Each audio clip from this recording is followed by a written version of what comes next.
lambutin natin mabuti. Yan ba tayo? Marami sila. Wow, yummy, yummy. Sarap na yun. Yan, marami sili. Malalambot na.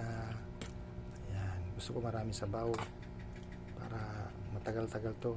Abuti ng isang buwan ng ulam na to. Joke lang. Di mahilig ako talaga sa adobo. Pati sarap, marami sili.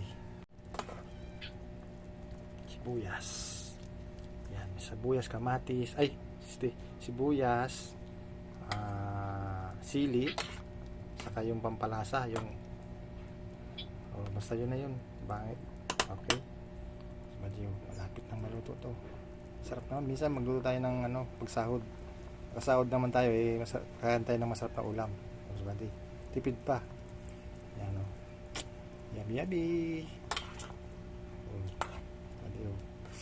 Dami sili. Wow.